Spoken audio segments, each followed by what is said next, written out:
Hi guys, welcome back to an explore literature. इस video के अंदर हम मैकबेथ के 5 इंपॉर्टेंट क्वेश्चंस डिस्कस करने वाले हैं आपके एग्जाम पॉइंट ऑफ व्यू से। तो लास्ट तक देखिएगा ताकि आप कोई भी पॉइंट मिस ना करें।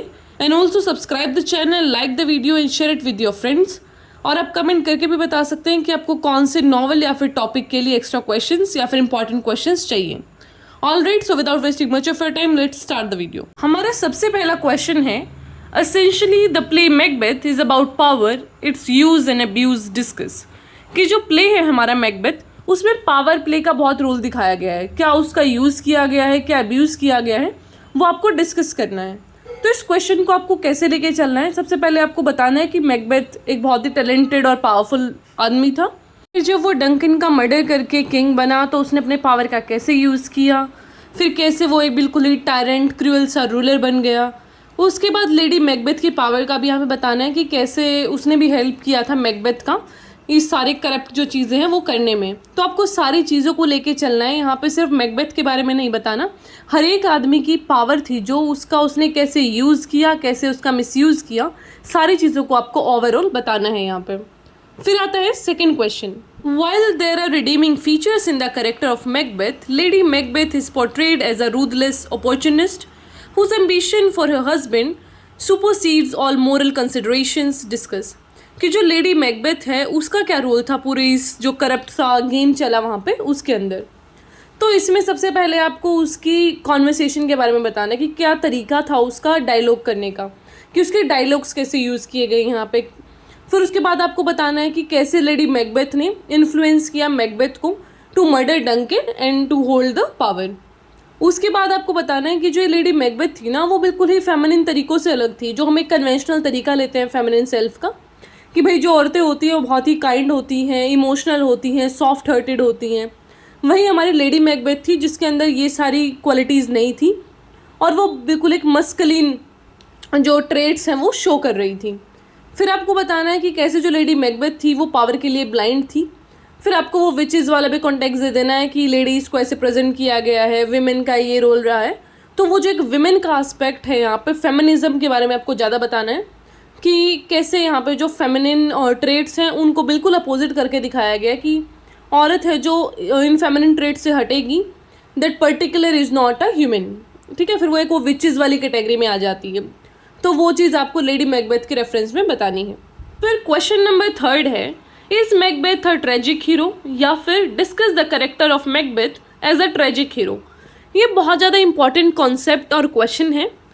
तो सबसे पहले मैं आपको ये बता दूं कि ट्रेजिक हीरो क्या होता है। तो अरिस्टोटल का एक कॉन्सेप्ट है ट्रेजिक हीरो का, जिसमें वो बताते हैं कि ट्रेजिक हीरो एक ऐसा इंसान होता है जो सबसे पहले तो लाइफ में बहुत आगे चले जाता है ऐसे, और उसको बहुत ज़्यादा एक हीरो लाइक ट्रेट्स होते हैं उसके अंदर, बहुत ही ऐसा मस्कुलिन रहेगा, स्ट्रांग होगा, पावरफुल होगा, इंटेलिजेंट रहेगा, मतलब सबसे अलग।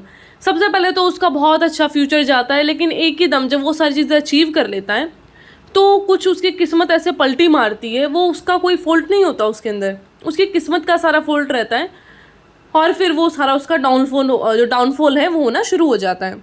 ये हमने इडिपस में भी देखा है और मैकबेथ में भी ये सारी चीज़ें हमने देखी है। क्योंकि अगर विचेस उसको ना बोलती मैकबेथ को कि भाई तू ऐसा करेगा, तेरे को ये होगा, तो मैकबेथ शायद नहीं करता ये चीज़ें। फिर लेडी मैकबेथ ने भी उसको थोड़ा सा मोटिवेट किया ये करने को। वहीं हम बात देखें इडिपस वाली चीज़ में भी, तो इडिपस में तो सारे ही हमें ये रेफरेंस दे रखे हैं कि इडिपस तो कुछ कर ही नहीं सकता था, वो सारा अपना किस्मत का खिलाया हुआ खेल रहा था। तो ये सारी चीज़ें आपको बतानी है। तो सबसे पहले आपको अरिस्टोटल का कॉन्सेप्ट बताना है कि ट्रेजिक हीरो का कॉन्सेप्ट क्या है। उसके बाद फिर आपको बताना है कि कैसे एक सिंपैथेटिक सा हीरो है हमारा मैकबेथ। उसके बाद आपको ये बताना है कि जो विचेस की प्रोफेसीज हैं उनका क्या इंपॉर्टेंस था, वो कैसे पूरे जो प्लॉट है उसको आगे लेके चलते हैं। Then is the madness for power, कि जो मैकबेथ था हमारा उसके अंदर फिर वो करप्शन वाली फीलिंग आ गई थी बाद में, जिसकी वजह से उसका पूरा जो डाउनफॉल है वो हुआ। फोर्थ क्वेश्चन में बोला गया है, discuss the ways in which the language of the play Macbeth contributes to the creation of the atmosphere of evil and violence that pervades the play। कि लैंग्वेज का क्या रोल है हमारा पूरा एक एटमॉस्फेयर बनाने में, जो पूरा प्लॉट चल रहा था उसके अंदर। तो इसके अंदर सबसे पहले तो हम वेदर का बताएंगे कि वेदर कैसा था जब वो आ रहा था, विचेस की प्रोफेसीज हो रही थी, तो वेदर का भी थोड़ा सा रोल। जब भी हम देखो कोई सैड मूवी ऐसा एक सैडनेस से वाला मूवी देख रहे हैं, कोई सीन आ रहा है, तो उसमें दिखाया जाता है ना कि सब कुछ शांत है, बिल्कुल कलर का भी कॉन्ट्रास्ट दिखाया जाता है, फीके फीके colours. On the other hand जब आप कुछ फेस्टिविटी दिखा रहे हैं तो आप कलरफुलनेस दिखाएंगे, फिर एक सेलिब्रेशन का माहौल दिखाएंगे। तो उसी तरीके से हमारा जो मैकबेथ है उसके अंदर भी ये सारी चीज़ें दिखाई गई थी। तो वेदर, फिर साउंड्स आपको बताना है कैसी साउंड्स थी। उसके बाद आपको बात करनी है डायलॉग्स ऑफ विचेस और लेडी मैकबेथ के। लेडी मैकबेथ के ना बहुत ही इंटरेस्टिंग डायलॉग्स आपको मिलेंगे, जहाँ पे वो बात करती है कि I want to get out of my femininity, कुछ ऐसी वो रेफरेंस है उनकी, वो आपको टेक्स्ट में देखने को मिलेगा। तो अपने फेमिनिन तरीक़ों से बिल्कुल बाहर निकलती हैं और वो काफ़ी ऐसे डायलॉग्स भी रहते हैं उनके जो कि काफ़ी डिस्टर्बिंग भी लगते हैं एट टाइम्स। फिर विचेस के डायलॉग्स की ऐसा होगा तुम्हारे साथ ये वो, तो सारी चीज़ों को आपको मिला के बताना है कि वेदर ऐसा था, साउंड ऐसा यूज़ किया गया था and this kind of dialogues were used in the play. तो इसके साथ ही आपका पूरा क्वेश्चन फ्रेम हो जाएगा। फिर आपका लास्ट क्वेश्चन है, Lady Macbeth strength of will and masculine feminine gave her the ascendancy over her husband's faltering virtue। तो इसमें आपको वही फेमिनिन और मस्कुलिन आइडिया बताना है कि कैसे वो उनको मोटिवेट करती है ये सब करने के लिए, फेमिनिन तरीक़ों से अलग हटती है, और उसके डायलॉग्स। लेडी मैकबेथ का कैरेक्टर बहुत इंपॉर्टेंट है और ये फेमिनिन वाला चीज़ तो बहुत ज़्यादा प्रेजेंट किया गया है आपकी पूरी नॉवल के प्लॉट के अंदर। तो आप उसको देख सकते हैं कि वो कैसी कैसी चीज़ें बोल रही है एंड इट्स लाइक कि वो बहुत ही डेयरिंग है और उसमें ह्यूमन वैल्यूज़ ही नहीं है। एक जो ह्यूमैनिटी होता है ना, एक विमेन से थोड़ा एक्सपेक्टेशंस रहता है कि वो बहुत ही सेंसिटिव होगी, उसको बहुत ज़्यादा ऐसे फीलिंग्स रहेगा उसके अंदर, वो स्ट्रांग नहीं है इमोशनली। तो वो सारी चीज़ें कुछ भी नहीं है लेडी मैकबेथ के अंदर, वो हमारी टोटली अपोजिट एक फीमेल है। तो ये सारी चीज़ें आपको बतानी है उसके अंदर।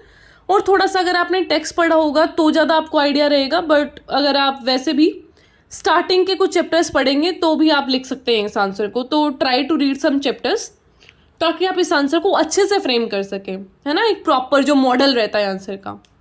ऑलराइट, तो एक और चीज़ आप कर सकते हैं कि आप इनमें से किसी भी 5 क्वेश्चन में से एक आंसर लिख सकते हैं, या तो आप कमेंट बॉक्स में उस चीज़ को लिखिए या फिर मुझे ईमेल, टेलीग्राम कहीं भी शेयर कर दीजिएगा लिख के, so that I can check it कि आपका स्ट्रक्चर ठीक है और आप किस तरीके से आंसर को प्रेजेंट करते हैं।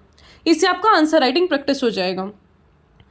एंड वन मोर थिंग कि ये क्वेश्चंस तो इंपॉर्टेंट है ही, उसके साथ करेक्टर स्केच और थीम्स, ये मैंने आपको पिछली बार भी बताया था आपके फर्स्ट सेम में कि don't forget to learn this things. Themes बहुत इंपॉर्टेंट रहते हैं और करेक्टर स्केच भी आपका आ जाता है शॉर्ट नोट्स में। तो उसके लिए आपको क्या करना पड़ता है, इसके थीम्स के लिए तो आप सीधा लिट चार्ट वगैरह से थीम्स को लर्न कर लीजिए कि भाई ये वाले थीम्स हैं और ये कहाँ कहाँ आए हैं, फिर आप उसका रेफरेंस दे दीजिए स्टोरी में।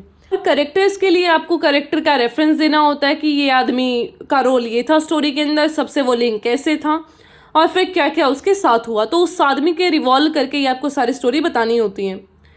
तो ये आपके सारे इंपॉर्टेंट क्वेश्चंस की बात हुई।